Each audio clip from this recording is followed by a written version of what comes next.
Hello friends, welcome back to my YouTube channel. Myself Soni. और आज के इस वीडियो में हम second phase of Indian English poetry को डिस्कस करेंगे। फ्रेंड्स, फर्स्ट फेज़ मैंने ऑलरेडी एक वीडियो पे डिस्कस कर दिया है। अगर आपको वो वीडियो आपने अभी तक वो वीडियो नहीं देखा तो डिस्क्रिप्शन में उसका लिंक दे दूँगी, आप जाके देख लो ताकि आपको आगे के कॉन्टेंट्स क्लियर होते जाएँ। तो चलिए इस वीडियो को स्टार्ट करते हैं। Friends, second phase of Indian English poetry को एसिमिलेटिव फेज़ भी कहा जाता है और ये 1900 से 1947 तक रहा। Friends, second phase of Indian English poetry part है प्री इंडिपेंडेंस पोइट्री का, यानी जितनी भी पोइट्री जो इंडिपेंडेंस से पहले लिखी गई थी उनका पार्ट है। उसमें फर्स्ट और second phase of Indian English poetry आती है। ठीक है। अब आप एसिमिलेटिव फेज़ को ही second phase of Indian English poetry बोला जाता है। अब एसिमिलेटिव फेज़ इसे क्यों बोला जाता है? बिकॉज इस फेज़ में ना, in this phase Indian poets जो थे वो रोमांटिक तो थे ही, but try to assimilate romanticism of early 19th century and new romantic so as to express the awakening between nationalism and political change which resulted in fulfillment of political freedom in 1947। कहने का मतलब ये है ना कि इस दौर पे, अभी मैंने बताया था फर्स्ट फेज़ पे जो इंडियन इंग्लिश पोइट्री थी तो वो कॉपी क्या करते थे ब्रिटिश रोमांटिक्स का। कॉपी तो अभी भी हो रहा था और इस सेकेंड फेज़ पे, लेकिन इस बार कुछ नया था।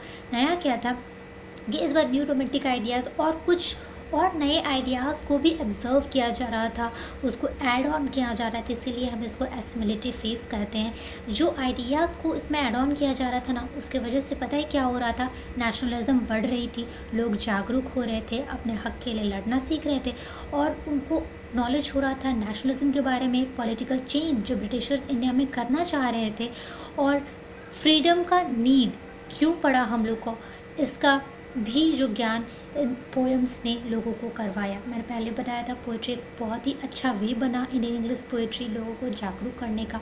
और भी मीडियम्स तो थे ही, लाइक मीडियाज़, मतलब मीडिया इन द सेंस के newspaper, not electronic media at that time, newspaper. But poetry lovers भी उस समय बहुत थे, क्योंकि हमें पता है इंडिया एक ऐसा कंट्री है जहाँ हम लोग सदियों से, लाइक वैदिक पीरियड से पोइट्री ड्रामास लिखते आए हैं। तो हम कह सकते हैं कि जो हमने पोइट्री लिखा ना, वो लोगों पे एक जागरूकता फैला रहा था नेशनलिज्म को लेके, और लोग जान रहे थे कि क्या पॉलिटिकल चेंज ब्रिटिशर्स करना चाह रहे हैं, क्या जोग्राफ़ी या डेमोग्राफी वो इंडिया को बदलना चाह रहे हैं, या फिर क्या कुछ वो बदलाव कर रहे हैं इंडियन हिस्ट्री में और क्या कुछ इम्पैक्ट इसका पड़ेगा। तो जाहिर सी बात है कोई इस चीज़ से खुश नहीं था, लेकिन आवाज़ उठाना भी क्वाइट डिफ़िकल्ट हो रहा था। तो पोइट्री एक बहुत इजी मीडियम बना लोगों तक पहुंचने का। उसमें बहुत इंपॉर्टेंट रोल कुछ पोइट्स ने किया है, जैसे major poet of this period में सरोजनी नायडू, अरबिंदो घोष एंड हरिंद्रनाथ चट्टोपाध्याय। फ्रेंड्स, और भी पोइट्स थे, लेकिन ये जो पोइट्स थे ना, they were the most important. Why? Because of their contribution, the contribution they have made in while writing poetry is prolific, remarkable। ठीक है। The poetic output of these poets was prolific. Romanticism of this Indian poet was fraught with nationalism. The romanticism of these Indian poets was fraught with nationalism, spiritualism and mysticism। तो जो मैंने बताया था ना, romantic तो अभी भी, मतलब रोमांटिसिज्म और रोमांटिक तो अब रोमांटिक पोएट तो ये अभी भी थे, रोमांटिसिज्म पे ही लिखा करते थे। बट इस बार जो पोएम था ना, ये एसिमिलेटिव पीरियड था। The poetic output of these poets was prolific. Romanticism of these Indian poets was fraught with nationalism, spiritualism and mysticism. Okay, तो जो मैंने बताया था ना फ्रेंड्स कि अभी भी ये रोमांटिक पोएट्स ही थे, रोमांटिसिज्म ही इनका टॉपिक हुआ करता था, बट इस पर थोड़ा बहुत अलग था।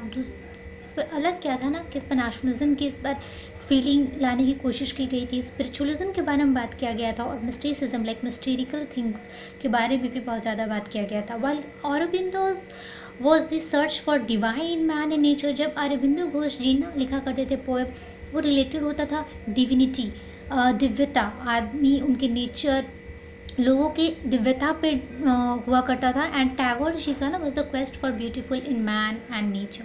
बोथ वेर फिलोसफिकल पोएट, दोनों फिलोसफिकल पोएट थे, मतलब फिलोसफिकल बातें किया करते थे। सरोजनी नायडू जी भी बहुत इम्पॉर्टेंट पोएट थी इस टाइम, और वो ट्रेडिशनल इंडियन लाइफ और इंडियन सीन्स के बारे में बताया करती थी, इंडिया की प्रॉब्लम्स को भी एड्रेस वो किया करती थी अपने पोएम्स के जरिए।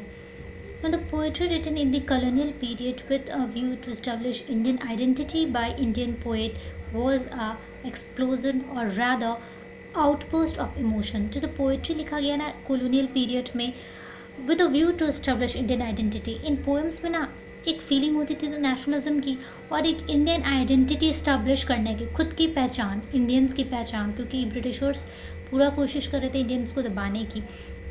तो जो पोएट्स इन चीज़ों के बारे में लिखा करते थे, इंडियन आइडेंटिटी के बारे में और नेशनलिज्म के बारे में, तो एक तरह से ना लोगों के इमोशंस को आउटबर्स्ट कर रही थी, एक्सप्लोज करने की कोशिश कर रही थी कि लोग बोले अपने हक के लिए, उनकी इमोशंस को प्रोवोक कर रही थी। And the appeal was to heart of the reader, और ये अपील डायरेक्ट रीडर्स के हार्ट तक जाता था because we were Indian and we wanted freedom. और लेकिन ये कोई प्रेस तो कर रहा था अब पोइट्री के ज़रिए, लेकिन अभी लोगों में वो फीलिंग आना बाकी थी, जो पोइट्री ने काफ़ी हद तक हेल्प किया वो फीलिंग को जगाने में। Okay, now the poetry of Toru Dutt, Shri Aurobindo Ghosh, Tagore and Sarojini Naidu could not been romantics. अब हम कह सकते हैं कि एक तरह से ना जो तोरू दत्त, श्री अरबिंदो घोष और टैगोर, सरोजिनी नायडू जी के पोएम्स को हम उतना रोमांटिक पोएम भी नहीं मान सकते। You know why? Because romantic poets जो होते हैं वो बेसिकली नेचर के बारे में लिखा करते हैं, उनका नेचर से जुड़ाव, नेचर से प्यार के बारे में लिखा करते हैं। पर ये क्या क्या करते थे ना, एक्सप्रेस करते थे किसका, ethos of the ages. Like the poetry of Toru Dutt, Sri Aurobindo Ghosh, Tagore and Sarojini Naidu could not be romantic since they had to express the ethos of the ages. हम कह सकते हैं वो पूरी तरह से अब romantic नहीं रह गए थे, वो इथोस ऑफ द एजेस के बारे में बताया करते थे। लाइक हमारा सेट ऑफ बिलीफ क्या था, हमारे कल्चर क्या थे इंडिया के, ये सब के बारे में बताया करते थे। तो हम कह सकते थे वो सिर्फ रोमांटिक, इंग्लिश रोमांटिक पोएट्स को ब्लाइंडली नहीं फॉलो करते थे, अंधाधुंध वो फॉलो नहीं करते थे। बिकॉज मैंने बताया ब्रिटिश रोमांटिक्स लिखा करते थे नेचर के बारे में, उनका रिलेशन क्या है, नेचर के साथ एक इंडिविजुअल का क्या रिलेशन, वो बताया करता था। लेकिन अब जब सरोजिनी नायडू, तोरू दत्त एंड अरबिंदो घोष, टैगोर ने लिखना स्टार्ट किया तो वो ब्लाइंडली सिर्फ रोमांटिक्स को नहीं फॉलो किया करते। Their poetries was the best voice of contemporary Indian time spirit. वो उनके पोइट्रीज बताया करते थे, डिस्क्राइब किया करते थे उस समय की इंडियन स्पिरिट को, क्या कुछ फीलिंग है इंडियंस के मन में उस समय, वो सब एक्सप्रेस किया करते थे।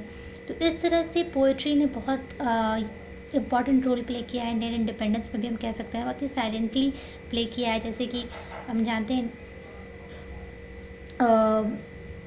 हाँ कि जो होता है ना कि words are mightier than sword, तो वही है यहाँ पे कि यहाँ पे जो लिखा उन्होंने वो बहुत ही बड़ा छाप छोड़ता है हर एक इंडिविजुअल के दिल में। अभी भी आप वो सब पोएम पढ़ोगे तो काफ़ी नेशनलिस्टिक फीलिंग आपके मन में देंगी। तो यही था कि किस तरह ये दो जो फर्स्ट और second phase of Indian English poetry है, उन्होंने किस तरह मतलब ये बताता है कि किस तरह इंडियन इंग्लिश पोइट्री इंडिया के इंडिपेंडेंस में रोल प्ले करते हैं, और इसीलिए हम ये पढ़ते हैं। तो इसमें भी क्वेश्चन आ सकता है फ्रेंड्स कि समराइज़ क्वेश्चन आ सकता है कि समराइज़ और tell write something about the second phase of Indian English poetry. तो आप ये सब मेंशन कर सकते हो आराम से। आप इस वीडियो को पॉज करके स्क्रीनशॉट लेके नोट्स बना सकते हो, और इस पर भी आप क्या कर सकते हो ना, कुछ second phase of Indian English poetry like Aurobindo Ghosh, Sarojini Naidu जो ऐसे मेजर राइटर्स हैं उनके बारे में भी लिख के एक्सप्लेन कर सकते हो, उनके पोएट के बारे में थोड़ा सा बता सकते हो। इससे आपका आंसर एलोंगेट होगा और अट्रैक्टिव बनेगा। अगर आप चाहते हैं कि मैं उन पोएट्स के बारे में एक नया वीडियो बनाऊँ जिसे आप अपने नोट्स में ऐड कर सके, तो आप प्लीज़ मुझे कमेंट सेक्शन में बताइएगा, मैं बनाऊँगी। और अगर आपको वीडियो अच्छा लगा तो लाइक करें, शेयर करें, सब्सक्राइब करें। फ्रेंड्स, थर्ड पार्ट जो है ना पोस्ट इंडिपेंडेंस वाला, वो मैं नेक्स्ट वीडियो में डालूँगी, जिसका मैं लिंक डिस्क्रिप्शन में दे दूँगी। तो आज के लिए बस इतना ही। Thank you.